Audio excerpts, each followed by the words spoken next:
Welcome to new Jerusalem harvest ministries YouTube channel. మిమ్మల్ని దేవుని కొరకు సిద్ధపరిచేటువంటి ఛానల్. సత్యమైనటువంటి వాక్యాన్ని మీకు బోధిస్తూ సత్య మార్గములు మిమ్మల్ని నడిపిస్తూ పరలోక రాజ్యానికి సిద్ధపరిచేటువంటి ఛానల్కి ప్రేమతో మిమ్మల్ని ఆహ్వానిస్తున్నాను. ఈరోజు జరుగుతున్న ఈ ఆన్లైన్ సర్వీస్కి మిమ్మల్ని ప్రేమతో ఆహ్వానిస్తున్నాము. This is a place to prepare like Christ. ఈ ఛానల్కి మీరు కనెక్ట్ అయ్యారు, ఈరోజు కనెక్ట్ అయ్యారంటే ఇది మీ ఉద్దేశం కాదు, దేవుడే మిమ్మల్ని కనెక్ట్ చేశారు. ఖచ్చితంగా ఈరోజు ప్రభు మీతో మాట్లాడుతూ ఉండగా మిమ్మల్ని క్రీస్తు స్వరూప్యంలోనికి మార్చడానికి ప్రభు మీకు సహాయం చేస్తున్నారు. ఖచ్చితంగా మీరు దీవించబడతారు. సరే, ఇప్పటికి ఎంతమంది స్త్రీల గురించి మాట్లాడుకున్నాం? ఎవరి గురించి మాట్లాడుకున్నాం? అవ్వ గురించి మాట్లాడుకున్నాం. తిరిగి నోవాహు యొక్క భార్యను గురించి మనం మాట్లాడుకున్నాం.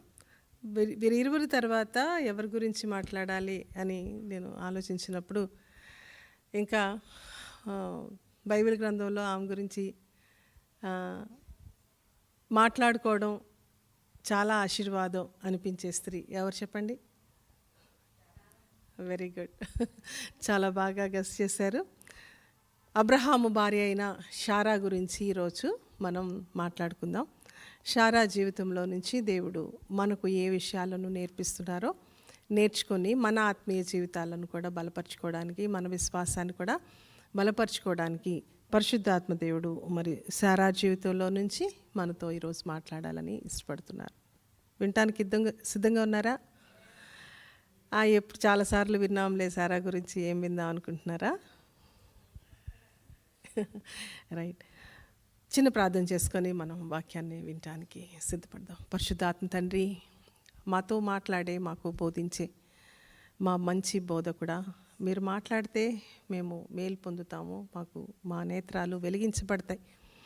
ప్రభా, మీరు ఎన్నో సత్యాలు మాకు నేర్పిస్తూ మమ్మల్ని మేల్కొల్పుతూ ఉన్నారు. అందుకై నీకు వందనాలు చెల్లిస్తున్నాను తండ్రి. మరి ఈరోజు బైబిల్ స్త్రీల గురించి మేము నేర్చుకుంటూ ఉండగా అబ్రహాము భార్య అయిన శారా గురించి ఈరోజు మాకు నేర్పించాలని మీరు ఇష్టపడినందుకు స్తోత్రం చెల్లిస్తున్నాను. ప్రభా, దయచేసి మీ స్వరాన్ని వినగలిగినట్లు మాతో మీరు మాట్లాడండి. నీ స్వరాన్ని మాకు వినిపింపచేయండి. శారా జీవితంలో నుంచి ప్రభా, మీరు మాకేమి నేర్పించాలనుకుంటున్నారో ఈరోజు మేము నేర్చుకోవలసిన సత్యాన్ని పరిశుద్ధాత్మ మీరే మాకు బోధించవలసిందిగా కోరుకుంటూ ఈ అల్పురాల్ని సంపూర్ణంగా మీ ఆత్మ వశం చేసుకోవాల్సిందిగా కోరుతూ క్రీస్తు యేసు నామమున అడుగుచున్నాను ప్రియ తండ్రి. ఆమేన్, ఆమేన్. రైట్,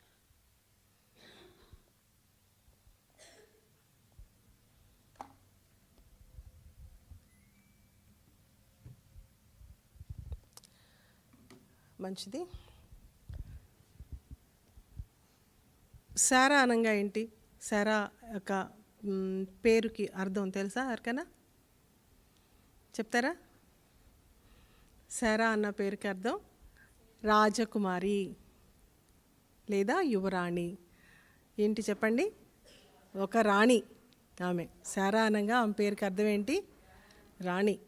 అయితే ఈమె మొదటి పేరు ఒకటి ఉంది. ఏం పేరు? శారాయి. ఆ మొదటి పేరు ఏంటి? శారాయి. అయితే దేవుడు అబ్రహాముకి దేవుడు పేరు మార్చినట్లుగా ఈమెకు కూడా పేరు మార్చారు. ఏమని మార్చారు? శారా అని పేరు మార్చారు. శారాయి అన్న పేరుకి అర్థం ఏంటో తెలుసా? శారాయి అన్న పేరుకి అర్థం ఏంటంటే జగడగుండు, గొడవలు పెట్టే ఆమె, తగాదాలు పెట్టే ఆమె, ఎక్కడికి వెళ్తే అక్కడ గొడవలు పెట్టే ఆమె అని అర్థం శారాయి అన్న పేరుకి. అయితే దేవుడు ఆమె పేరు మార్చిన తర్వాత ఏమని మార్చారంటే, శారా, నువ్వు ఒక రాజకుమారివి, నువ్వు ఒక యువరాణివి అని ఆమె స్థితిని మార్చివేసి దేవుడు ఆమె పేరుని మార్చడం జరిగింది. రైట్. తర్వాత ఆమె 127 సంవత్సరాలు బ్రతికింది. ఎన్ని సంవత్సరాలు? 127 సంవత్సరాలు, 127 ఇయర్స్ శారా బ్రతికింది. ఆమె జీవితంలో ఒక గొప్ప సాక్ష్యం ఏంటి అని అంటే, దేవుడు, మనం సేవించే మన దేవుడు అసాధారణమైన కార్యాలు చేయగలిగిన వాడు అని శారా జీవితం ద్వారా మొదటిగా దేవుడు రుజువుపరుచుకున్నారు. ప్రైజ్ లార్డ్, హల్లెలూయా. అబ్రహాముకి దేవుడు వాగ్దానం చేసి, నేను నీకు కుమారులను ఇస్తాను, ఆకాశ నక్షత్రాల్లాగా ఉండేంత జనాంగాన్ని నేను నీకు ఇస్తాను, ఇస్కరేణులు వంటి జనాన్ని నేను నీకు ఇస్తాను, నువ్వు వాళ్ళకి తండ్రిగా తల్లిగా మీరు ఉంటారు అని దేవుడు వాగ్దానం చేశాడు. కానీ ఆ వాగ్దానం ఏ వయసులో వారికి నెరవేర్చబడింది? అబ్రహాముకి 100 సంవత్సరాలు, సారాకి 90 సంవత్సరాలు, రైట్? ఆ వయసులో దేవుడు ఇంకా జరగదు, అసాధ్యం అయిపోయింది, శూన్యం, దేవుడు చెప్పిన మాట ఒత్తి మాట అని అందరూ అనుకునే సమయంలో దేవుడు శారాన్ని అబ్రహాముని జ్ఞాపకం చేసుకొని ఒక సాధారణమైన కార్యాన్ని, మనం ఆరాధించే దేవుడు, మనం నమ్ముకున్న దేవుడు, మనకు వాగ్దానం చేసిన దేవుడు, మాట ఇచ్చి నెరవేరుస్తాడు. ఆయన మాట నెరవేర్చడానికి, వాగ్దానం నెరవేర్చడానికి ఆయనకి ఏ విధమైన ఆధారాలు అవసరం లేదు. ఆయన మాట ఇస్తే తప్పక నెరవేరుస్తాడు అని ఈ రోజున ఆయన ప్రజలమైన మనకు మన విశ్వాసాన్ని బలపరచడం కోసం అబ్రహాము శారాల జీవితంలో దేవుడు వాగ్దానాన్ని నెరవేర్చారు. సారా గురించి మనం మాట్లాడుకున్నప్పుడు ఒక సాధారణమైన కార్యానికి ఆమె జన్మనిచ్చింది. దేవుని యొక్క గొప్ప కార్యం ఆమె జీవితంలో జరిగింది అని శారాను గురించి చెప్పుకొని ఈరోజు ఆమెను బట్టి మనం కూడా విశ్వాసాన్ని బలపరుచుకుంటున్నాం కదా. ప్రైజ్ లార్డ్, హల్లెలూయా. అటువంటి గొప్ప ధన్యురాలు శారా జీవితంలో మరి దేవుడు చాలా ఘనకార్యాలు, చాలా గొప్ప కార్యాలు ఆమె జీవితంలో దేవుడు చేశాడు. అబ్రహాముని దేవుడు ఆదికాండం 12వ అధ్యాయంలో అబ్రహాముని దేవుడు పిలిచాడు. అబ్రహాముని పిలిచినప్పుడే అబ్రహాము తన భార్య అయిన శారాతో పాటు బయలుదేరాడు.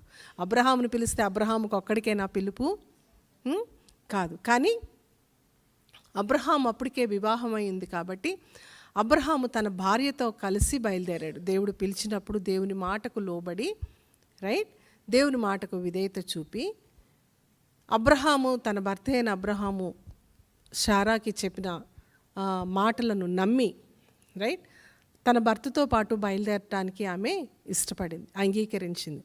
సో ఈరోజు ఈ ధన్యురాలైన యువరాణిగా పిలువబడిన, యువరాణిగా జీవించిన శారా జీవితంలో నుంచి దేవుడు మనకు నేర్పించే పాఠాలను మనం నేర్చుకోవడానికి ప్రయత్నం చేద్దాం, రైట్? దేవుని చేత పిలువబడిన, దేవుని చేత ఏర్పాటు చేయబడిన స్త్రీ శారా అని చెప్పడంలో ఏమాత్రం సందేహం లేదు. అబ్రహాముని దేవుడు పిలుచుకొని ఏర్పాటు చేసుకొని అబ్రహాం పట్ల ఏ ప్రణాళిక అయితే ఆయన కలిగి ఉన్నారో ఆ ప్రణాళికను అబ్రహాము జీవితంలో నెరవేర్చబడటానికి అబ్రహాం ఒక్కడితోనే అయిపోతుందా? దేవుడు అబ్రహాముకి ఏం వాగ్దానం చేశాడు? నీకు కుమారులను కుమార్తెలను ఇస్తాను అని చెప్పి. అబ్రహాం ద్వారా ఒక్కడి వల్ల అయ్యిద్దా? ఆ వాగ్దానంలో శారా కూడా కలిసి ఉంది. Praise lord. అబ్రహాము జీవితంలో వాగ్దానం నెరవేర్చబడుటకు శారా యొక్క పాత్ర కూడా ఉంది, రైట్? సో ఒక దేవుడు ఒక కుటుంబం పట్ల ఒక ప్రణాళిక కలిగి ఉన్నారంటే అది ఒక్క భర్త వల్ల లేకపోతే ఒక భార్య వల్ల వాళ్ళ కొరకే సపరేట్గా వీళ్ళ కొరకు సపరేట్గా అని నిర్ణయించలేదు, కానీ ఒక కుటుంబముగా దేవుడు చెయ్యాలి అని ఉద్దేశించిన కార్యాలు కొన్ని ఉంటాయి. ఆ కార్యాలు జరగాలి అని అంటే ఖచ్చితంగా భార్యాభర్తల ఇరువురి యొక్క పాత్ర, ఇన్వాల్వ్మెంట్ దానిలో ఖచ్చితంగా ఉంటుంది, రైట్? సో ఇప్పుడు అబ్రహాముని దేవుడు పిలిచాడు, ఎక్కడికి పిలిచాడో తెలియదు, ఎవరు పిలిచారో తెలియదు. నేను నిన్ను పిలుస్తున్నాను, నువ్వు నీ సొంత జనాన్ని, నీ యొక్క స్వజనులను, నీ ఇంటి వారిని, నీ దేశాన్ని, నీ ఊరిని, నీ కలిగిన దాన్ని అంతటినీ కూడా విడిచిపెట్టి నువ్వు నేను పిలిచే ప్రదేశానికి, నేను చూపించే దేశానికి నువ్వు రావాలి అని దేవుడు పిలిచినప్పుడు దేవుని యొక్క మాటకు అబ్రహాము విధేయత చూపి, రైట్, ఓకే, నేను వచ్చేస్తాను ప్రభా, నువ్వు పిలిచినట్లు అని బయలుదేరాడు. మరి ఈ విషయం శారానికి చెప్పాడు. సహజంగా మనమైతే ఏం చేస్తాం? ఇప్పుడు ఫర్ ఎగ్జాంపుల్ సుకన్య బయలుదేరుతుంది వచ్చే నెలలో. ఇప్పుడు ఆమె బయలుదేరుతుందంటే దీని ప్రిపరేషన్ ఎప్పటి నుంచి, ఎన్ని సంవత్సరాల నుంచి, ఎంత ఆలోచన, ఎంత ప్లానింగు, ముందే బ్రదర్ అక్కడికి వెళ్ళిపోయి కావాల్సినవి అన్నీ సిద్ధపాటు, వీళ్ళు అక్కడికి వెళ్ళకముందే వీళ్ళకి ఏ విధమైన అసౌకర్యం కలగకుండా ఉండటం కోసం కావాల్సినవి అన్నీ సిద్ధపరుస్తున్నారు, అవునా? రైట్? ఇప్పుడు అక్కడికి వెళ్ళాలంటే సుకన్య ఎన్ని క్వశ్చన్లు అడుగుంటుంది బ్రదర్ని, రోజుకి ఎంతసేపు, ఎన్ని రకాల క్వశ్చన్స్, అన్నీ రెడీగా ఉన్నాయా లేదా, సిద్ధమైనయా లేవా అని ఎంత సిద్ధపాటు ఉండాలి, ఎంత ఆలోచన ఉండాలి. సాధారణంగా ఏ స్త్రీ అయినా సరే ఒక ప్లేస్ నుంచి ఇంకొక ప్లేస్కి మూవ్ అవ్వాలి అని అంటే ఆమెకుండే ఆలోచనలు ఆమెకి ఖచ్చితంగా ఉంటాయి. ఒక తెలియని ప్రాంతానికి, తెలియని ప్రజల మధ్యలోనికి, తెలియని వాతావరణంలోనికి, ఎక్కడికి వెళ్తున్నారో, ఎవరుంటారో, ఏం తెలియని ప్లేస్కి వెళ్ళాలి అని అంటే మనం ఎంత ఆలోచిస్తాం. ఆఫ్టర్ ఆల్ ఒక ఇల్లు మారాలి అంటేనే ఆ ఇల్లు మనకు సౌకర్యంగా ఉంటుందా లేదా అన్నది మనం ఆలోచిస్తాం కదా. స్త్రీలింగా ప్రత్యేకంగా మనం ఆలోచిస్తాం. మన పనికి మనకు సౌకర్యంగా ఉందా లేదన్నది చాలా మనం చూసుకుంటాం. అలాంటిది అబ్రహాము సారాతో మనం ఇట్లా వెళ్ళాలి, ఎవరో ఒక ఆయన పిలిచాడు, చూపించే స్థలానికి వెళ్ళమంటున్నాడు, ఎక్కడికి వెళ్ళాలో తెలియదు. మరి నువ్వు నా భార్యవు కాబట్టి నాతో పాటు నువ్వు రావాలి అని అంటే ఆలోచించుంటుందా లేదా? ఆమెకుండే ఆలోచనలు ఆమెకు వచ్చుంటాయి కదా. ఇప్పుడు విడిచిపెట్టి వెళ్ళాలి అని అంటే తన తండ్రి ఇంటి వారిని వదలాలి, తనతో పాటు ఉన్నవారిని వదలాలి, తనకు అలవాటైన ప్రదేశాన్ని వదలాలి, అలవాటైన ప్రాంతాన్ని వదలాలి.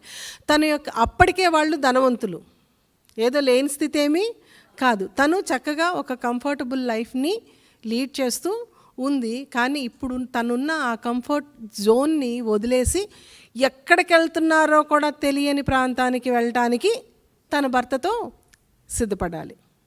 ఒక్కసారి ప్రాక్టికల్గా ఆలోచించండి, సాధ్యమేనా? ఇది సాధ్యమేనా? ఇప్పుడంటే ఇంకా ఎక్కడికి వెళ్ళారో అని, ఇంకా అక్కడికి చేరకముందే మనకు వార్తలు వస్తూ ఉన్నాయి, వాళ్ళు క్షేమంగా ఉన్నారా లేదా అన్నది తెలిసిపోతూ ఉంది. అక్కడికి వెళ్ళిన తర్వాత వీడియో కాల్లో ఆ ఇల్లు అట్లా ఉంది, ఈ రూమ్ ఇట్లా ఉంది, ఇవన్నీ చూపించా, పర్లేదులే బాగానే ఉన్నారులే అని చెప్పుకోవడానికి అవకాశం ఉంది. కానీ అప్పుడేంటి, ఎక్కడికి వెళ్తారో తెలీదు, ఎక్కడికి చేరారో తెలీదు. మనం ఇక్కడి నుంచి ఇక్కడికి వెళ్ళేలోపు 1 గంట సేపు ప్రయాణంలో ఒక 100 కాల్స్ అన్నా మధ్యలో ఎక్కడి దాకా వెళ్ళారని కాల్స్ వస్తూ ఉంటాయి కదా. కానీ శారాకు అవకాశం అప్పుడు లేదు. ఎక్కడికి వెళ్ళాలో తెలియదు, ఎవరు ఉంటారో తెలియదు, ఆ ప్రదేశం ఏంటో తెలియదు, అక్కడ ప్రజలు ఎవరో తెలియదు, అక్కడ కల్చర్ ఎలా ఉంటుందో తెలియదు, ఏం మాట్లాడతారో తెలియదు. ఏమీ తెలియని ప్రదేశానికి, ఏమీ తెలియని ప్రాంతానికి, ప్రజల మధ్యకి, పరిస్థితుల్లోనికి, తనకున్న సౌకర్యాలన్నిటినీ, తనకున్న కుటుంబాన్ని, తనను ప్రేమించే వారిని అందరినీ విడిచిపెట్టేసి శారా తన భర్త అయిన అబ్రహాముతో వెళ్ళిపోవడానికి, తను చెప్పిన మాటకు లోబడి, నా భర్త చెప్పాడు, నేను ఈ మాటకు నేను లోబడాలి, ఆయన మాటకు నేను విధేయత చూపాలి, ఆయన ఎక్కడికి వెళ్తే నేను అక్కడికి వెళ్ళాలి, ఆయన ఎక్కడికి నడిపిస్తే నేను అక్కడికి నడవాలి అని చెప్పి భర్త వెనకాల ఏమీ ఆలోచించుకోకుండా, ఏం అడగకుండా వెళ్ళిపోయింది అంటే ఎంత తన భర్తను నమ్ముంటుందో ఒకసారి ఆలోచించండి. రైట్ కదండి. తన భర్తకు లోబడాలి అన్న ఒక్క కాన్సెప్ట్ శారాని మళ్ళీ ఏమి మాట్లాడకుండా, అనుమానించకుండా, క్వశ్చన్స్ అడగకుండా, అక్కడికి వెళ్ళాక ఏంటి పరిస్థితి, ఏమన్నా ఇల్లుందంటావా అక్కడ, ఇక్కడలాగా అక్కడ దొరుకుతాయి అంటావా, ఇక్కడ దొరికాయి అక్కడ కూడా ఉంటాయి అంటావా, ఈ క్వశ్చన్స్ ఏమీ వేయకుండా చక్కగా అబ్రహాముని, తన భర్త అయిన అబ్రహాం చెప్పిన మాట విని నమ్మి శారా తన భర్త వెనకాల వెళ్ళిపోయింది. రైట్. సో తన భర్తను నమ్మటము, తన భర్తకు విధేయత చూపటం అన్నది శారా తన జీవితంలో ఈ రోజున ఉన్న మన క్రైస్తవ స్త్రీలకు ఒక మాదిరిని ఆమె నేర్పిస్తూ ఉంది.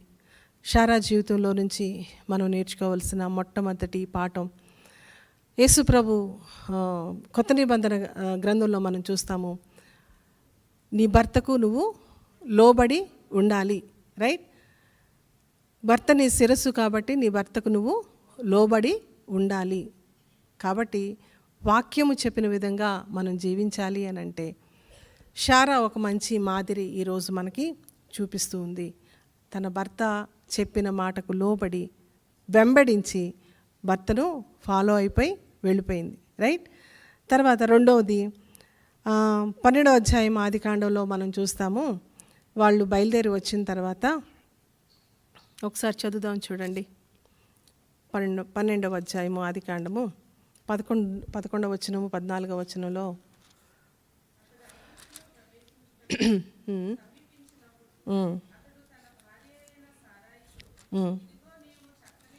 నీవు చక్కని దానవు,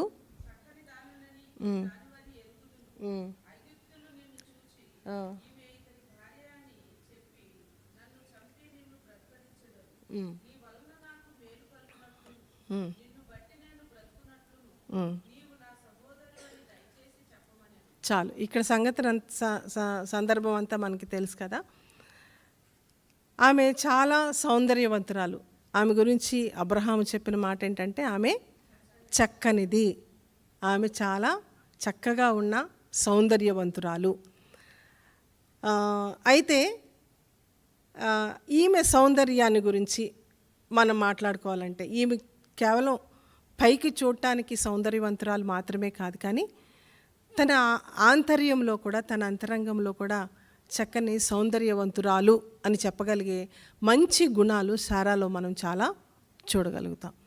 ఈ రోజున లోకం చూసేది నువ్వు పై రూపానికి ఎంత అందంగా కనిపిస్తున్నావు, నువ్వు కనిపించడానికి సౌందర్యంగా ఉన్నావా లేదా అని లోకం చూస్తుంది. అట్ ద సేమ్ టైం ప్రతి ఒక్కరు స్త్రీలు కూడా సౌందర్యంగా కనిపించాలి, అందంగా కనబడాలి అని చాలా తాపత్రయం పడుతూ ఉంటారు.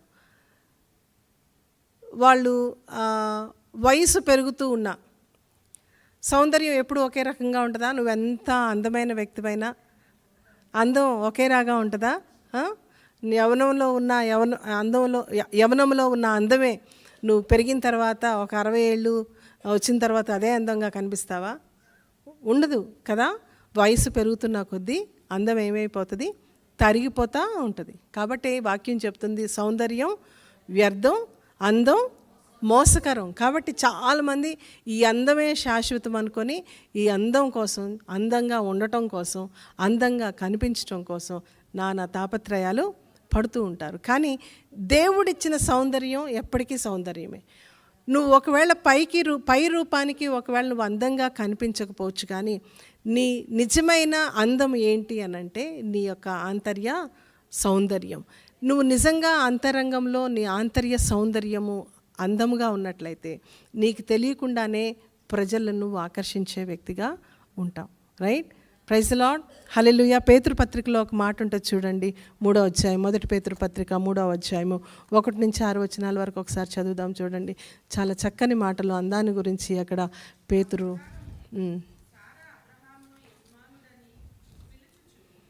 3వ అధ్యాయం 1వ వచనం నుంచి, అటువలే స్త్రీలారా స్వపురుషులకు లోబడియుండుడి,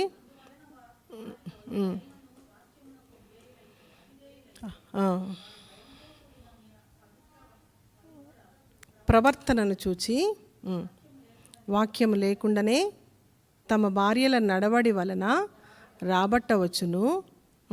అసలు అందం ఏంటో చెప్తున్నాడు చూడండి. జడలు అల్లుకొనుటయు, బంగారు నగలు పెట్టుకొనుటయు, వస్త్రములు ధరించుకొనుటయు, నన్ను వెలుపటి అలంకారం మీకు అలంకారంగా ఉండక సాధువైనట్టు మృదువైనట్టు అక్షయ అలంకారము గల మీ హృదయపు అంతరంగ స్వభావము మీకు అలంకారముగా ఉండవలెను, అది దేవుని దృష్టికి మిగులా విలువగలది. Praise lord. హల్లెలూయా. ఏంటంట? అటువలే స్త్రీలారా మీరు మీ స్వపురుషులకు లోబడి ఉండుడి. అది ఫస్ట్ మాట. అది ముందు చూసుకున్నాం కదా, ఆమె ఎట్లా లోబడిందో. తర్వాత అందువలన వారిలో ఎవరైనా, అంటే ఎవరు వీరు? వారి స్వపురుషులు ఒకవేళ ఎవరైనా వాక్యానికి అవిధేయులైన వారు, అంటే మార్పు చెందని వారు, మారు మనసు పొందని వారు, దేవునికి విధేయత చూపని వారు, మనకు అర్థమైన భాషలో మనం మాట్లాడుకోవాలంటే దేవుని ఎరగని వారు, అవిశ్వాసులైన భర్తలు ఎవరైనా ఉంటే చూడండి, వాళ్ళని ఎలా మార్చుకోవచ్చు, వాళ్ళని ఎలా మీరు దేవుని వైపు త్రిప్పొచ్చు. అవిధేయులైతే వారు భయముతో కూడిన మీ పవిత్ర ప్రవర్తనను చూచి. ఎలా అంట వాళ్ళు మార్పు చెందేది? మొట్టమొదటిది ఒక అవిశ్వాసి అయిన భర్త, ఒక అవిధేయుడైన భర్త, దేవుని ఎరగని భర్త ఒకవేళ ఆ స్త్రీకి ఉంటే ఈ స్త్రీ తన భర్తను ఎలా మార్చుకోవచ్చు అనంటే పవిత్రమైన ప్రవర్తన కలిగి, ప్రైజ్ లార్డ్, పవిత్రమైన ప్రవర్తన, తన యొక్క పవిత్రమైన ప్రవర్తనతో ఎలాంటి మూర్ఖుడైనా కఠినుడైన భర్తనైనా మార్చుకోగలిగిన సామర్థ్యం ఆ పవిత్రమైన ప్రవర్తన ద్వారా సాధ్యమయ్యిద్ది అని పేతురు చెప్తా ఉన్నాడు ఇక్కడ. ప్రైజ్ లార్డ్, హల్లెలూయా. ఆ పవిత్రమైన ప్రవర్తనలో చాలా ఉంటాయి కదా, కానీ మనం ఏం చేస్తాం? అసలు జరిగేది ఏంటి? క్వైట్ ఆపోజిట్ కదా. మన ఓర్పుతో, మన సహనంతో, మన పవిత్రమైన ప్రవర్తనతో భర్తను రాబట్టుకోవడానికి కావలసిన సామర్థ్యాన్ని దేవుడు స్త్రీకి ఇచ్చాడు. స్త్రీలో ఆ సామర్థ్యాన్ని దేవుడు ఉంచాడు. కాబట్టి మీ స్వపురుషులకు, మీ సొంత పురుషులకు ఫస్ట్ ఏం చేయాలి? మీరు లోబడి ఉండి, ఒకవేళ ఎవరైనా ఇట్లా దేవుని భయం లేనివారు, దేవునిని నమ్మని వాళ్ళు ఎవరైనా ఉంటే వాళ్ళను మార్చుకోవడానికి మీరు గొడవలు చేయక్కర్లా, ఆర్గ్యుమెంట్స్ చేయక్కర్లా. నువ్వు నమ్మిన దేవుడే గొప్ప దేవుడు, నువ్వు చేసేది తప్పు అని చెప్పి నువ్వు పదే పదే వారితో వాదించిన అవసరం లేదు. కానీ నీ వాదనలో నువ్వు వ్యర్థురాలివి కాకుండా నువ్వు చేయవలసిన పని ఏంటి అన్నది ఇక్కడ పేతురు చెప్తున్నాడు. ఏంటంట?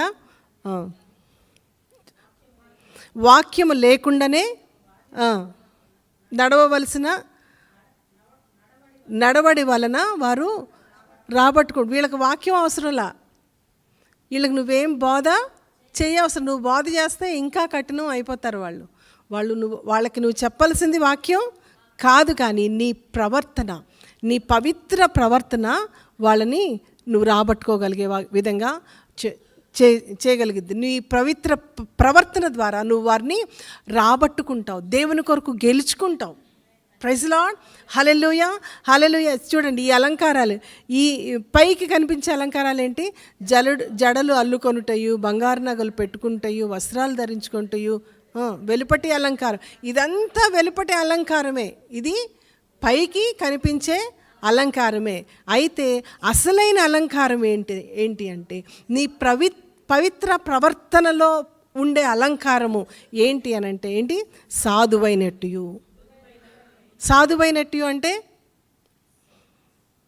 చాలా సాధు స్వభావం అంటారు. అంటే ఒక మాట అంటే వెంటనే తిరిగి మళ్ళీ మాట్లాడకుండా,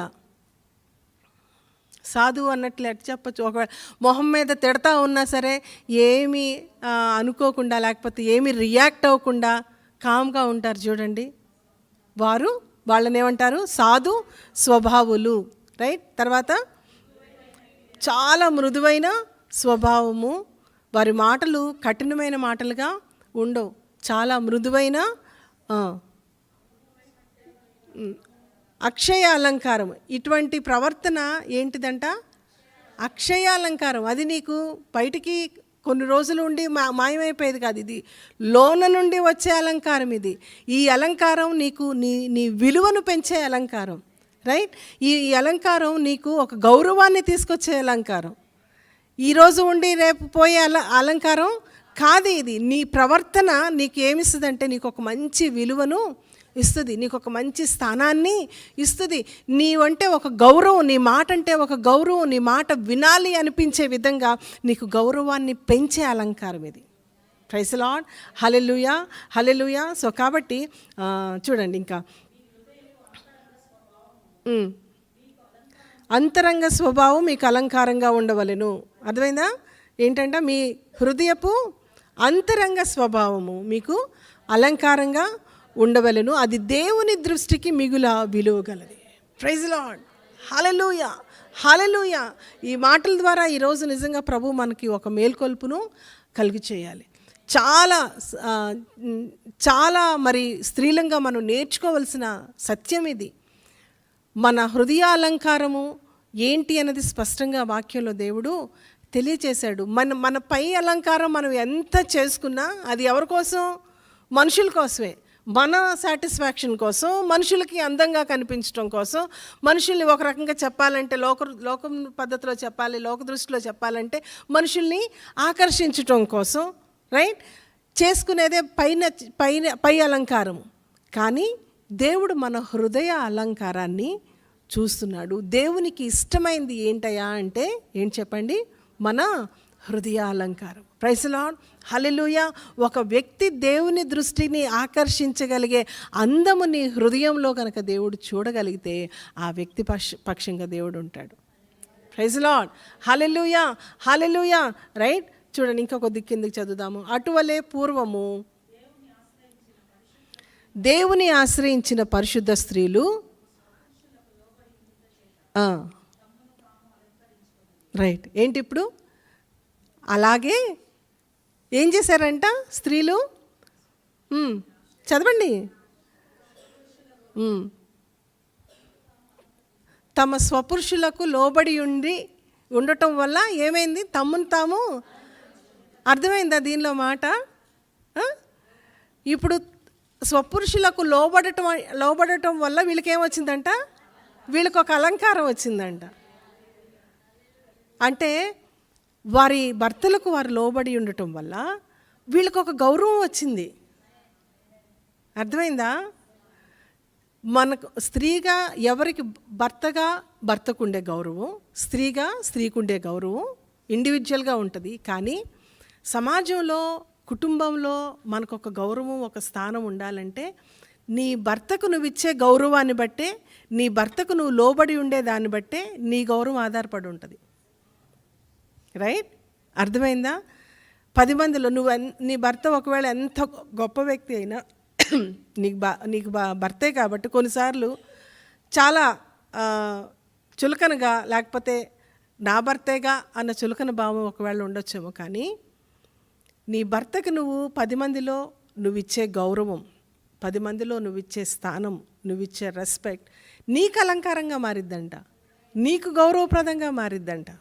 ప్రైజ్ ది లార్డ్, హల్లెలూయా. యోగ్యురాలు తన పెనిమిటికి ఏంటి? కిరీటం అంట.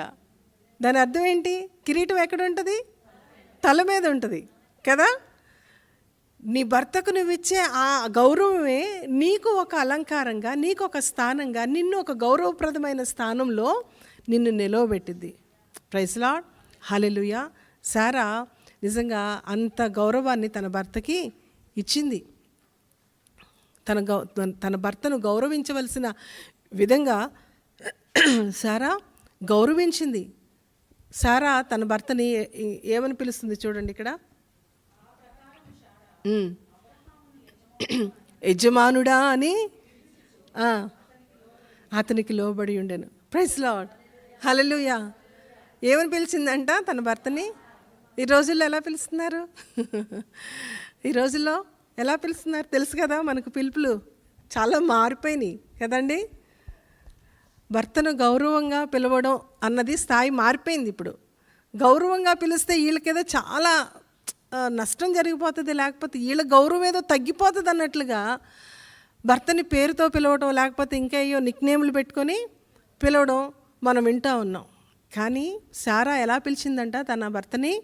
యజమానుడా అని పిలిచి ఆ భర్తను యజమానుడా అని పిలవటం ద్వారా ఈమెకే ఘనత దొరికింది. Praise the lord, hallelujah.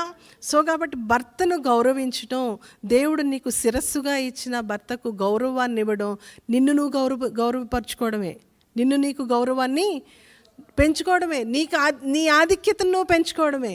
Praise the lord, హల్లెలూయా. నీ భర్తను నువ్వు అవమానపరిచే విధంగా నువ్వు ప్రవర్తిస్తే నీ గౌరవాన్ని నువ్వు తగ్గించుకున్న వ్యక్తి అవుతావు. రైట్, అర్థమవుతుందా? ఇక్కడ వాక్యంలో తెలియపరిచిన విషయం అదే. కొంతమంది భర్తలు ఒకవేళ అసమర్థులైనప్పుడు, ఒకవేళ సరైన సంపాదన లేనప్పుడు చాలా అగౌరవంగా వారిని చూడటం చాలామంది స్త్రీలలో మనం చూస్తాం. ఎన్నో సాక్ష్యాలు మేము వింటాం. ఎంతోమంది వచ్చి భర్తలు పాపం వారి యొక్క బాధను చెప్పుకునే అనేక మంది భర్తలు మాకు తెలుసు.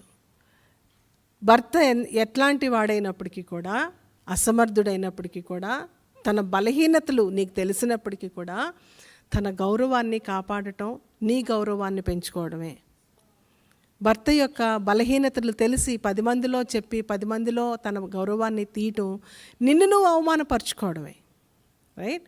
సో భార్యగా నీ యొక్క స్థానం ఏంటి అంటే భర్త యొక్క గౌరవాన్ని 10 మందిలో నిలవబెట్టడం.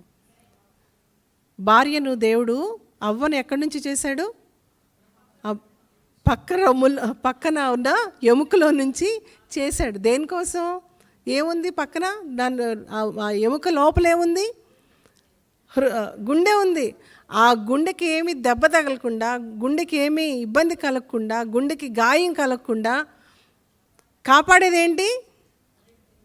రిబ్బే కదా, ఆ ఎముకే. ఆ ఎముక నువ్వు నేను. Praise lord. ఈ రోజున భర్త యొక్క హృదయానికి గాయం తగలకుండా, భర్త యొక్క హృదయానికి నొప్పి తగలకుండా, ఆయన గౌరవానికి భంగం కలగకుండా, ఆయన యొక్క మర్యాదకి అవమానం కలగకుండా భర్త యొక్క గౌరవాన్ని కాపాడవలసిన బాధ్యత ఎవరిది చెప్పండి? భార్యదే. అలా కాపాడటం వల్ల జరిగేదేంటి? నీకే గౌరవం, అది నీకొక అలంకారం, అది నీకొక ఆధిక్యత. Praise lord. Hallelujah, hallelujah. Collector గారి భార్యని ఎట్లా గౌరవిస్తారు చెప్పండి?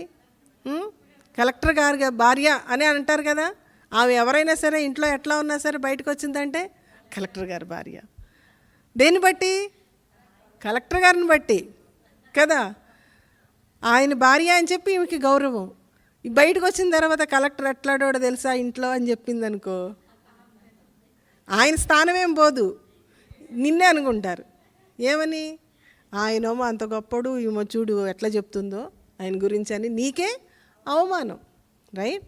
సో కాబట్టి భర్త యొక్క గౌరవాన్ని కాపాడటం వల్ల, భర్త యొక్క గౌరవానికి భర్తకు లోబడి ఉండటం వల్ల నీ గౌరవాన్ని నువ్వు పెంచుకున్న వ్యక్తివై, అదే చెప్తున్నాడు ఇక్కడ. సారా తన యొక్క భర్తను యజమానుడా అని పిలిచిందంట, లోబడి ఉందంట.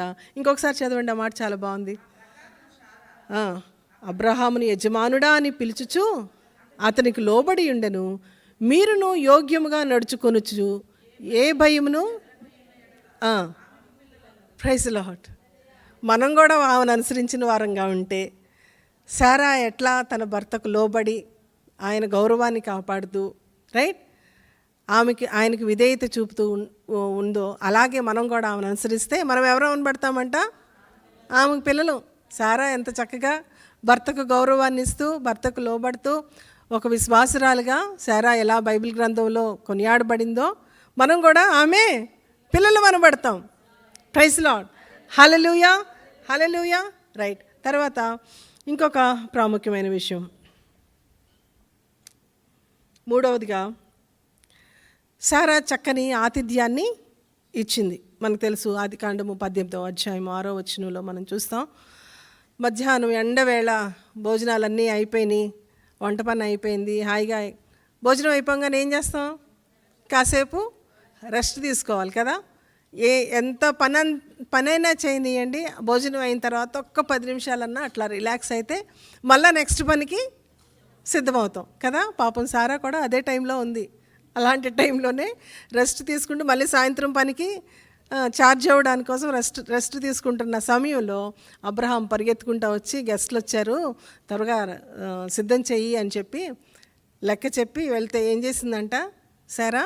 విసుక్కోకుండా, కసురుకోకుండా, ఇప్పుడు ఇంక ఎంతసేపు చేస్తా ఉన్నాను, మళ్ళీ చెయ్యాలా, ఎంతసేపు ఇంకా ఊరిని పోయే వాళ్ళందరినీ, రోడ్డుని పోయే వాళ్ళందరినీ పిలుస్తావు, నీకేం పని పాట లేదు, నేను ఎంత కష్టపడుతున్నాను, ఈ సనుగుళ్ళు గొనుగుళ్ళు ఏమీ సారా దగ్గర లేవు. ఎవరో వచ్చారు, అతిథులు వస్తున్నారు అనగానే ఎక్కడ లేని ఉత్సాహంతో ఆమె చకచక పని చేసేసి చకచక ఆహారాన్ని, భోజనాన్ని వాళ్ళ కొరకు సిద్ధపరిచిందంట. Praise lord.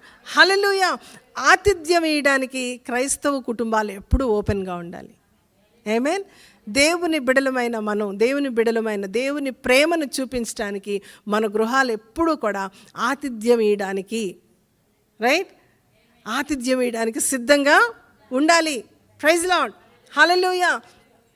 మన దగ్గర ఎప్పుడూ ఒకవేళ బిర్యానీలే ఉండకపోవచ్చు, బిర్యానీలే ఉండని అవసరం లేదు. మనకు ఉన్న దానిలోనే ఆతిథ్యం ఇవ్వడానికి, మీకు చెప్పి రానవసరంలా, అనుకోకుండా గెస్ట్లు వచ్చినా సరే ఏం చేయాలి? ఆతిథ్యం ఇవ్వడానికి ఓపెన్గా మనం ఉండాలి. ఆతిథ్యం ఇచ్చే మనస్సు మనకు ఉండాలి. చాలామందికి ఉండదు, అది చాలామందికి ఆ మనసు ఉండదు. కానీ క్రైస్తవులకి అది తగ్గనే తగ్గదు. దేవుని బిడలంగా ఆతిథ్యం ఇవ్వడానికి ఇష్టపడాలి. మనం మన అతిథులకి పెట్టడంలో సంతోషించాలి. మరి ఎప్పుడు తీసుకునే మనసే కాదు, మనం ఇచ్చే మనసులోనే సంతోషం ఉంటుంది. ఒకరికి పెట్టే దానిలోనే మనకు సంతోషం ఉంటుంది. మనకు తీసుకుంటంలో ఉండే ఆనందం, ఇచ్చే దానిలో ఉన్న ఆనందం తీసుకుంటంలో ఉండదు. నువ్వు తీసుకున్నావంటే మళ్ళీ ఏదో లోపల గిల్లి ఉంటుంది తెలుసా. కానీ పెట్టేటప్పుడు సంతోషం. దేవా, ఈ బిడ్డకి పెట్టే కృప నాకు ఇచ్చావు, ఒకరికి పెట్టే చేయిగా నా చేతిని ఉంచావు, ఒకరికి పెట్టగలిగే స్థితిలో నన్ను ఉంచావని చెప్పి ప్రభువుని స్తుతించాలి మనం. ప్రైజ్లో నువ్వు పెట్టిన కొద్దీ దేవుడు నిన్ను ఆశీర్వదిస్తాడు, నువ్వు ఇచ్చిన కొద్దీ దేవుడు నిన్ను దీవిస్తాడు. హల్లెలూయా, హల్లెలూయా. హెబ్రీ పత్రికలో ఒక మాట ఉంటుంది చూడండి, 13వ అధ్యాయం 1వ వచనం. 13వ అధ్యాయం హెబ్రీలకు రాసిన పత్రిక 1వ వచనం. సహోదర ప్రేమ నిలవరముగా ఉండనీయుడి, ఆతిథ్యము చేయుట ఎరుగకయే దేవదూతలకు ఆతిథ్యం చేసిరి. ఏంటంట?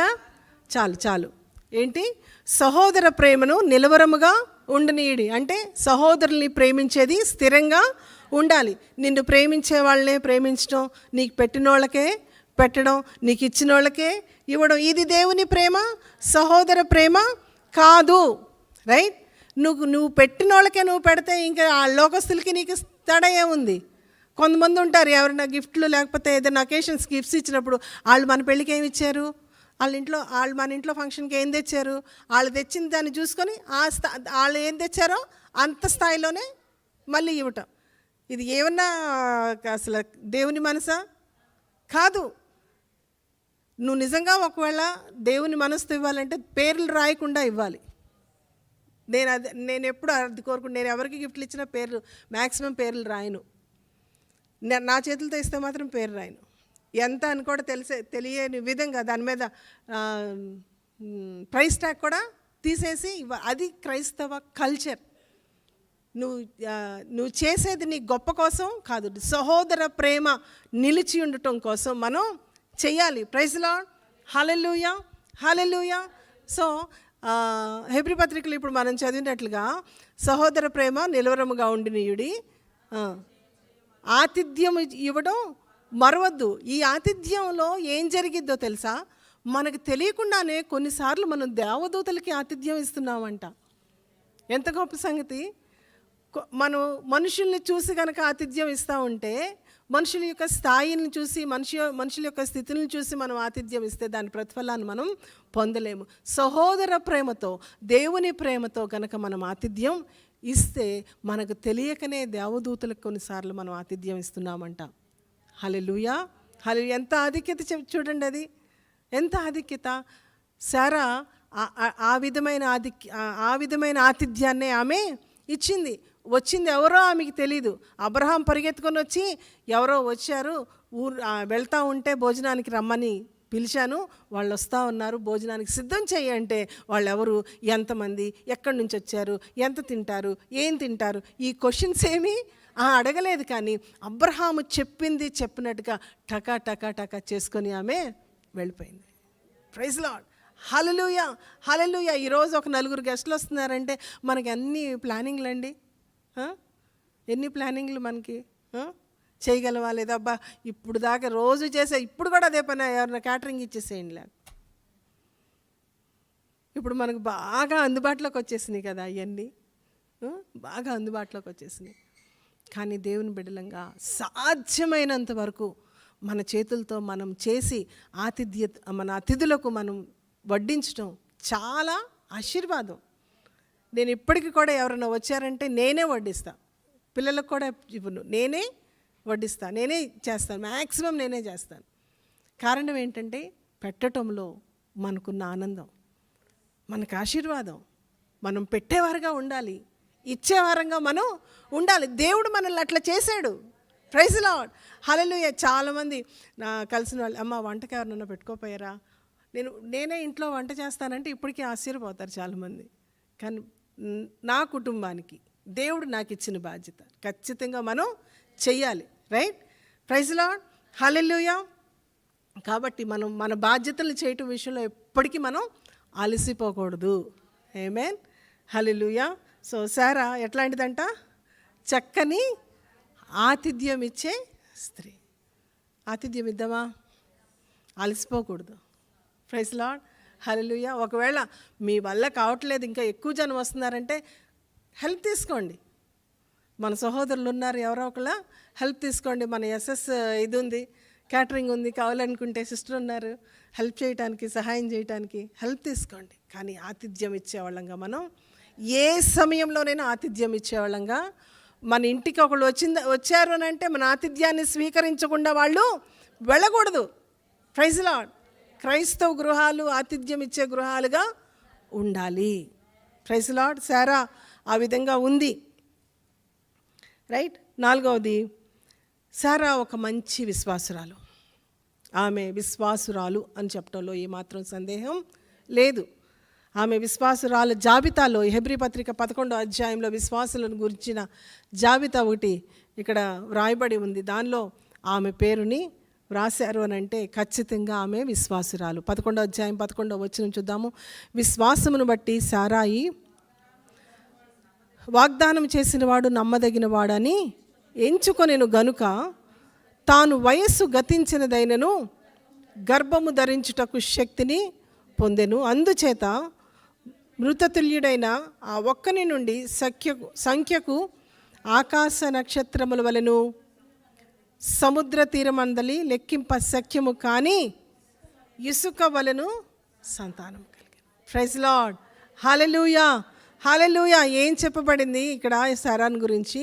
విశ్వాసమును బట్టి సారాయి వాగ్దానం చేసిన వాడు నమ్మదగిన వాడని ఎంచుకుంది. కాబట్టి వయసు గతించినదైనను గర్భము ధరించుటకు ఆమె, ప్రైజ్ లార్డ్, తన విశ్వాసము ద్వారా శక్తి లేదు, సమయం అయిపోయింది, జరగదు అని తెలుసు, తను ఇంకా గర్భము ధరించడానికి ఆమెలో ఆ శక్తిని కోల్పోయింది. అయినప్పటికీ కూడా వాగ్దానం చేసిన వాడు నమ్మదగిన వాడు. ఆమె బలహీనతలన్నీ ఆమెకు తెలిసిన వాగ్దానం చేసిన వాడిని ఆమె నమ్మింది. జరగదు అని పరిస్థితి అంతా ఆమెకు చెప్తూ ఉన్నా, ఎదురుగుండా తన భర్త ముసలివాడైపోయినా, ఆమె ముసలిదైపోయినా, వాగ్దానం చేసిన వాడిని మాత్రమే ఆమె చూసింది. ఆమె పరిస్థితుల్ని ఆమె చూడలేదు, తన ముసలితనాన్ని చూడలేదు, జారిపోయిన తన శరీరాన్ని, శక్తి లేని తన శరీరాన్ని చూడలేదు, బలహీనమైపోయిన తన భర్తని ఆమె చూడలేదు. కానీ వాగ్దానం చేసిన వాడు నమ్మదగిన వాడని నమ్మిందంట. ఆ విశ్వాసమే ఆమెకేమిచ్చింది? శక్తినిచ్చింది. Praise lord. హల్లెలూయా. ఈ రోజున మన జీవితాల్లో దేవుని వాగ్దానాలు నెరవేర్చబడకపోవడాన్ని బట్టి ఒకవేళ విశ్వాసాన్ని కోల్పోతూ ఉన్నారేమో, వాగ్దానం ఇంకా జరగలేదు అని దేవుని మీద నమ్మికను ఒకవేళ విడిచిపెడుతూ ఉన్నారేమో, ఈరోజు సారా మన విశ్వాసాన్ని బలపరచడం కోసం ఇంకొకసారి సారా జీవితాన్ని దేవుడు మన ముందుకి తీసుకొస్తున్నారు. దేనికోసం మీరు ప్రార్థన చేస్తున్నారు? దేని నిమిత్తం దేవుని సన్నిధిలో ఎదురు చూస్తూ ఉన్నారు? ఏది దేవుని సన్నిధిలో ప్రభు యొక్క వాగ్దాన నెరవేర్పు మీ జీవితంలో జరగాలని మీరు ఆశపడుతున్నారు? ఇంకా దేవుడు చేయట్లేదని నిరుత్సాహపడుతున్నారా? ఇంకా దేవుడు మీ జీవితంలో కలుగు చేసుకుంటలేదని ఒకవేళ కృంగిపోతూ ఉన్నారా? దేవుని యొక్క వాగ్దానాలుగా కేవలం వాక్యంలో, బైబిల్లో ఉన్న మాటల కిందే మీ జీవితంలో ఒకవేళ మిగిలిపోతున్నట్లుగా అనిపిస్తున్నాయా? సారా ఏ విధమైన విశ్వాసాన్ని తన పరిస్థితుల వైపు కాకుండా వాగ్దానం చేసిన దేవుని వైపు చూసి వాగ్దానం నెరవేర్చబడుట కొరకు ఆమెకు కావలసిన శక్తిని పొందుకుందో? Praise lord. హల్లెలూయా. ఇప్పుడు ఆమెకి వచ్చిన శక్తి, ఆమె తిన్న బలాన్ని బట్టి రాలా. ముసలిదైపోయినా ఈ టానిక్ వేసుకుంటే, ఈ మెడిసిన్ వేసుకుంటే, ఆ మెడిసిన్ వేసుకుంటే శక్తిని ఆమె పొందుకోలా. ఎక్కడి నుంచి పొందుకుంది శక్తి? వాగ్దానం నెరవేర్చబడుటకు కావలసిన శక్తి ఆమె విశ్వాసము ద్వారా పొందుకుంది. హల్లెలూయా. హల్లెలూయా. నీ విశ్వాసము పరిస్థితులకు అతీతంగా దేవుడు నిన్ను శక్తివంతుడిగా నిలవబెడతాడు. ఆమేన్. హల్లెలూయా. దేవుని యందు నువ్వు ఉంచిన నమ్మిక, వాగ్దానాన్ని నువ్వు నమ్మే నీ నమ్మిక, నీ విశ్వాసము నీ బలహీన పరిస్థితులైనప్పటికీ, నీ శక్తిహీన పరిస్థితులైనప్పటికీ, జరగని పరిస్థితులైనప్పటికీ కూడా జరిగించగలిగిన శక్తిని దేవుడు నీలో నింపుతాడు. ఒకవేళ ఆ పరిస్థితి, ఆ వాగ్దానం నీలో నెరవేర్చబడటానికి నీకు శక్తి సరిపోకపోవచ్చు. సారా వల్లే ఒకవేళ బలహీనం అయిపోయి ఉండొచ్చు. దేవుని వాగ్దానం నెరవేర్చబడుతుంది అనుకుంటానికి ఏ మాత్రము కూడా హోప్ నీకు ఒకవేళ లేకపోవచ్చు. నీ కళ్ళ ఎదుటే పరిస్థితులన్నీ తారుమారైపోయినట్లుగా నీకు అనిపించవచ్చు. కానీ నువ్వు నమ్మిన నీ దేవుడు ఎవరంటే, నువ్వు విశ్వాసం ఉంచితే, నువ్వు నమ్మితే, వాగ్దానము జరిగించుటకు ఆయన సమర్థుడని కనుక నువ్వు నమ్మితే, నీ శక్తి ఆయనకు అవసరం లేదు, నీ బలం ఆయనకు అవసరం లేదు, నీ అసమర్థతలు ఆయనకు అవసరం లేదు. కానీ అసాధారణమైన తన శక్తి ద్వారా ఆ వాగ్దానం నీ జీవితంలో నెరవేర్చబడటానికి కావలసిన శక్తిని ఆయన నీలో నింపుతాడు. ప్రైజ్ లార్డ్, హల్లెలూయా, హల్లెలూయా. ఈ రోజున ఒకవేళ వాగ్దానాలు మీ జీవితంలో జరగట్లేదనేది వాటికి ఒక ఫుల్ స్టాప్ మీరు ఇచ్చేసి, మీరు కంక్లూడ్ చేసేసి, కానీలే నా జీవితం ఇంతే, నా బతికింతే, దేవుడేదో అనుకున్నాను కానీ జరగలే, దేవుడు చేసేది కాదులే అని ఒకవేళ మీరు అనుకుంటే, ఇంకొకసారి బైబిల్ తెరవండి, ఇంకొకసారి మీ వాగ్దానాన్ని తెరిచి చదవండి. ఏ రోజు దేవుడు ఏ పరిస్థితుల్లో ఆ వాగ్దానాన్ని మీకు ఇచ్చారో, మీరు ఏమని ప్రార్థన చేస్తే దేవుడు ఆ మాటను మీకు ఇచ్చారో రిమైండ్ చేసుకోండి. ప్రైజ్ లార్డ్, హల్లెలూయా. మీరు వాగ్దానాన్ని గుర్తు చేసుకొని, ఆ పరిస్థితులు గుర్తు చేసుకొని, అప్పుడు ఎన్ని దినాలు అయిపోయినా, ఎన్ని సంవత్సరాలు అయిపోయినా వాగ్దానాన్ని నెరవేర్చడానికి నమ్మదగిన దేవుని మనం కలిగి ఉన్నాం.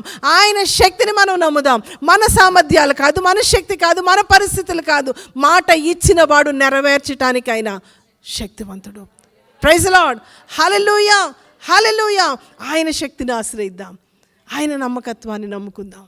మనుషులంగా మనం అపనమ్మకస్తులమే, మనుషులంగా మనం బలహీనులమే, మనకు సామర్థ్యం లేదు. కానీ మనం నమ్మిన దేవుడు అసాధారణమైన కార్యాలు చేయటకు సమర్థుడు. ప్రైజ్ లార్డ్, హల్లెలూయా. సారా విశ్వాసముతో అసాధారణమైన కార్యానికి జన్మనివ్వగలిగింది. ప్రైజ్ లార్డ్, హల్లెలూయా, హల్లెలూయా, హల్లెలూయా. నవ్వు లేదు అనుకున్న సమయంలో నవ్వును బహుమానంగా పొందుకుంది. ఆమేన్, ఆమేన్. ఇంకా నా బ్రతుకుల్లో నవ్వు అన్నది లేదు, నాకు ఇంకా ఇంతే జీవితం అనుకుని ఒకవేళ అనుకుందేమో. కానీ సారా దేవుడు వచ్చే సంవత్సరం ఈనాటికి మీ కౌగిట్లో కుమారుడు ఉంటాడంటే ఏం చేసిందంట? ఆమె నవ్విందంట. ఎందుకు? ఇప్పుడా, నాకా, కుమారుడా అని నవ్వింది. ఏ నవ్వు అయితే ఆమె నవ్విందో ఆ నవ్వే బహుమానంగా దేవుడు ఆమెకి ఇచ్చాడు. ప్రైజ్ లార్డ్, హల్లెలూయా.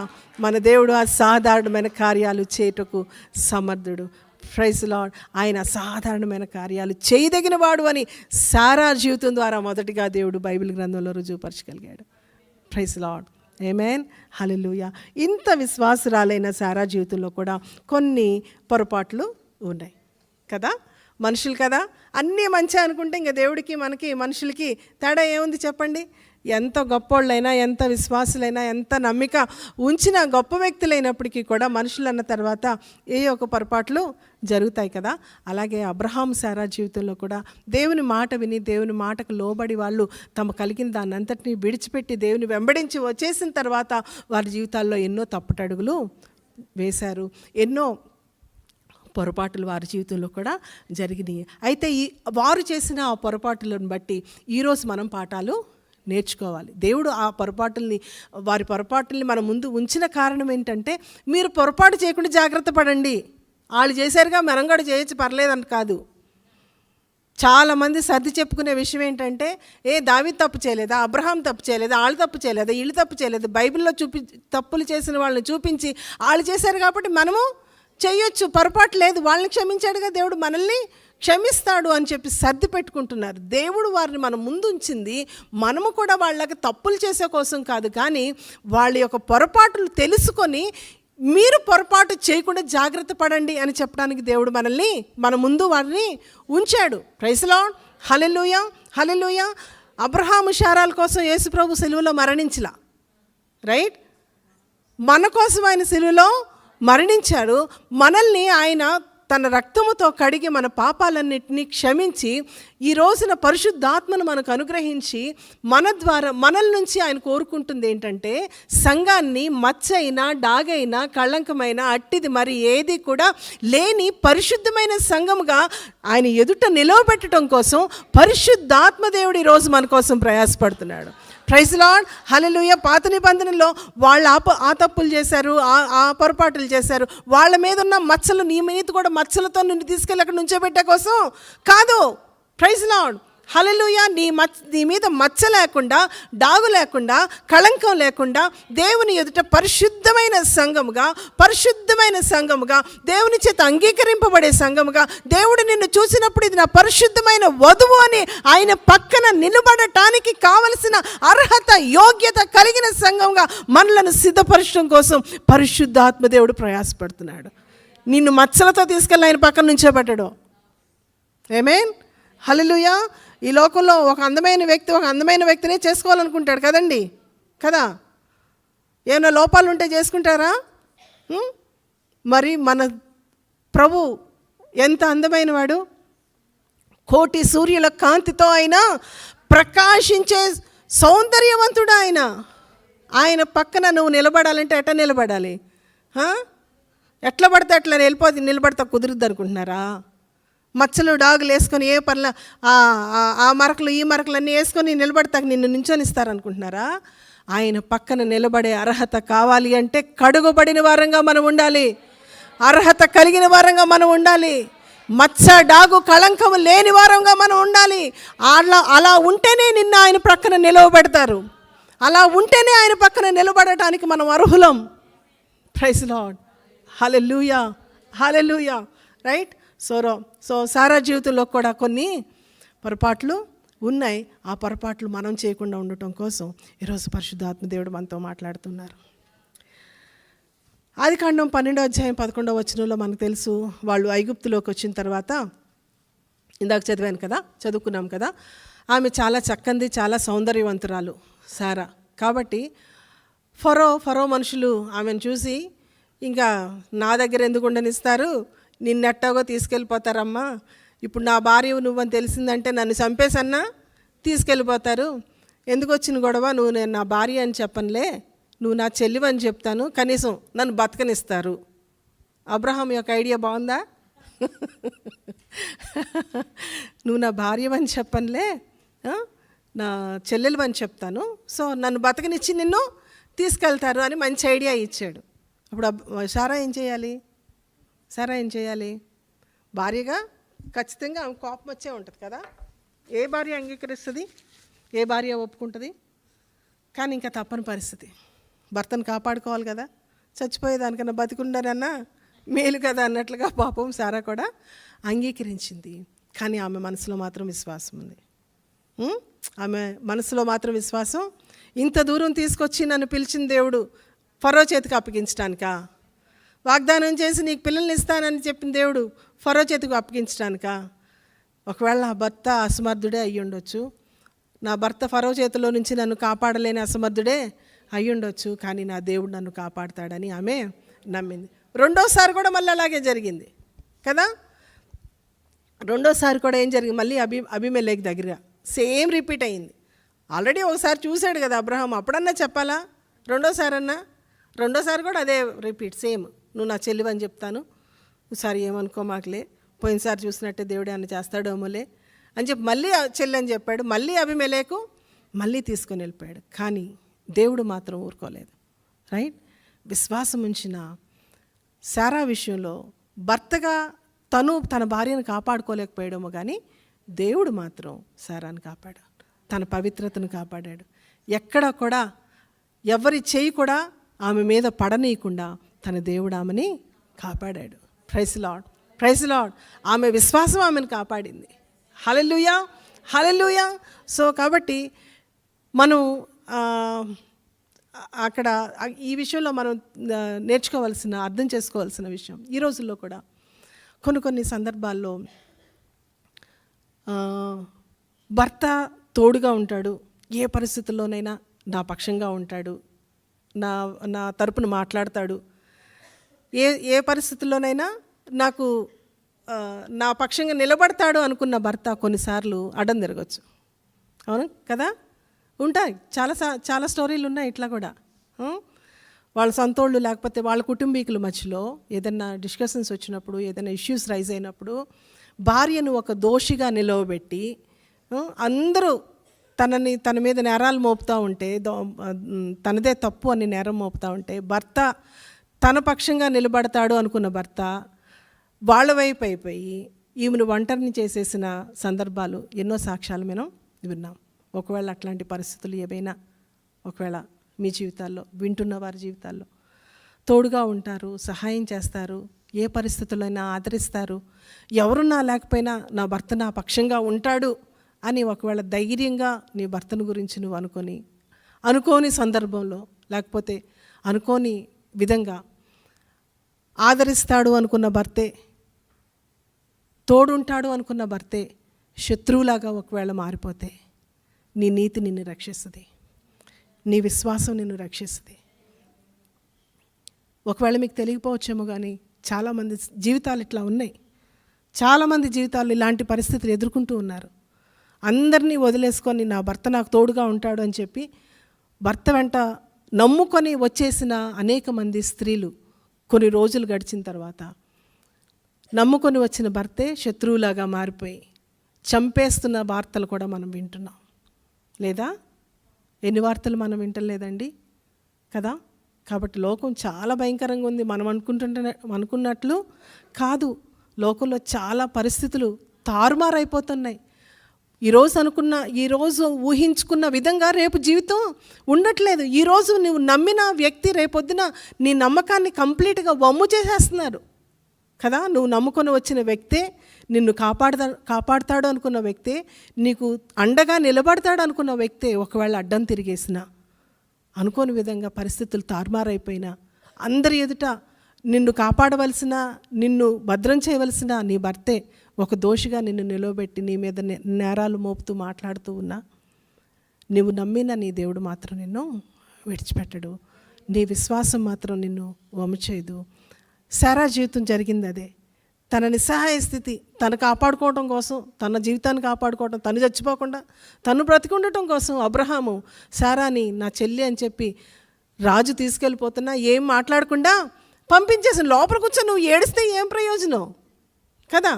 భర్తగా నువ్వు నీ భార్యను కాపాడుకోవాల్సిన బాధ్యత నీది, ప్రాణాలకి తెగించైనా కాపాడుకోవాల్సిన బాధ్యత నీది. కానీ ఆ టైంలో అబ్రహాం అట్లా చేయలా. చెల్లని చెప్తానమ్మా, కానీ అమ్మా సర్దుకో అమ్మా, సరిపెట్టుకో అమ్మా అన్నట్లుగా ప్రవర్తించాడు. కానీ సారా మాత్రం తన విశ్వాసాన్ని నిలబెట్టుకుంది. దేవుడు కలుగు చేసుకున్నాడు ఆ విషయంలో. రాజులను గద్దించాడు, నిద్ర పట్టనీయకుండా చేశాడు రాజులకి.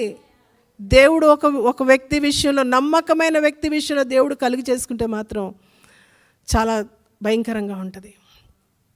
Praise lord, hallelujah. సో కాబట్టి రోజున ఈ మాటలు వింటున్న దేవుని బిడ్డలైన మీ జీవితాల్లో ఎక్కడైనా మీకు సహాయంగా ఉంటారని మీరు ఆశపడిన, మీరు ప్రేమించిన వ్యక్తులే ఒకవేళ మీకు వ్యతిరేకులుగా, శత్రువులుగా మీరు మారిపోతే, ఒకవేళ మారితే దేవుడు మీ పక్షంగా ఉన్నాడన్న సంగతి సారా జీవితం ద్వారా మరి ఒకసారి దేవుడు మనకు రిమైండ్ చేస్తూ ఉన్నాడు. ప్రైజ్ లార్డ్, హల్లెలూయా.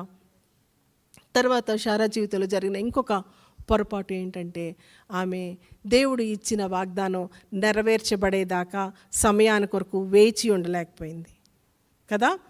ఎదురు చూడటంలో కొద్దిగా అలసిపోయింది.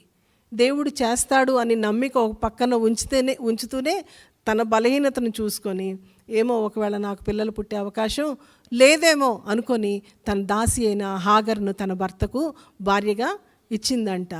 ఈ రోజుకి కూడా సర్వ ప్రపంచము కూడా శారా చేసిన ఆ ఒక్క పొరపాటును బట్టి ఇప్పటికీ కూడా ఏం చేస్తుంది, ప్రపంచం అంతా బాధపడుతూ ఉంది. తెలుసా మీకు కదా.